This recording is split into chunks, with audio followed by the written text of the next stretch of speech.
This is a good motion. However, I don't feel that it goes far enough.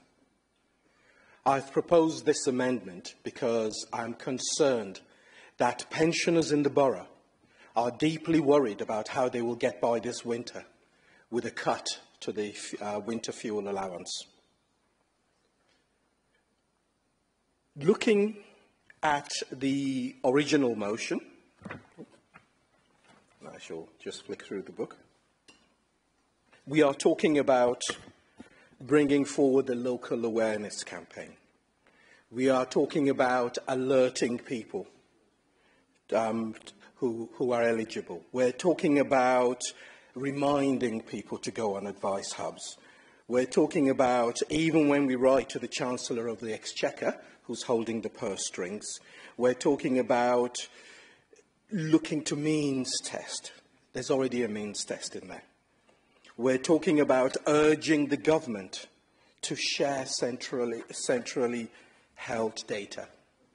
Unfortunately, my view is that none of those things will stop me worrying if I was a pensioner now worried about my fuel bills. In my opinion, we should be calling for these winter fuel payment cuts to be reversed. We should be calling for all three of our MPs who have a vote in Parliament to do more and to lobby them to make sure that this can be reversed. And just one final point. We must remember that 10,972 residents aged over 80 in just Solihull Western Shirley and Meriden and Solihull East are currently at risk of losing their winter fuel payments. And 35,478 pensioners in the borough, also in those two constituencies, do not receive pension credit. All of these pensioners will be affected by this, which is why I am asking this council to go further and ask for this to be withdrawn. Thank you. Any other speakers?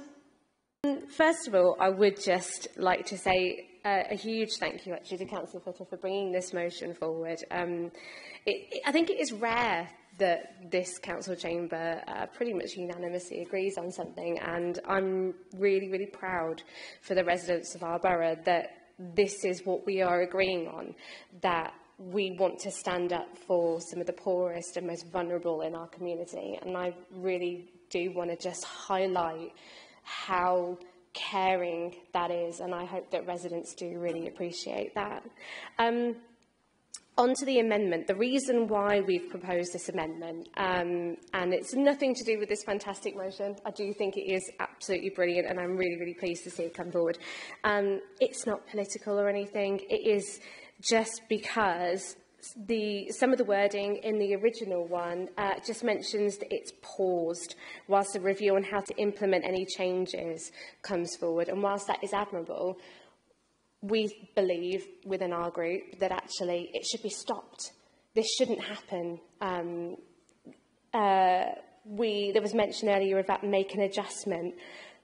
For most pensioners, that isn't possible. They have their pension, they have their income, that is it. The choice of making an adjustment is going to be heating or eating. So I know it's a bit strange to put forward an amendment, and it probably does seem to some members of the chamber like it's almost pointless, but actually this is just about strengthening the wording and sending a message to the government that this council cares about the most vulnerable people in our society, and we disagree with what they are doing. And I see Councillor Stayson nodding there, and I completely agree with you as well on the comments that the Mayor should be standing up for these people in our borough and across the West Midlands, and I do hope that he will. Thank you. Thank you, Councillor McCarthy.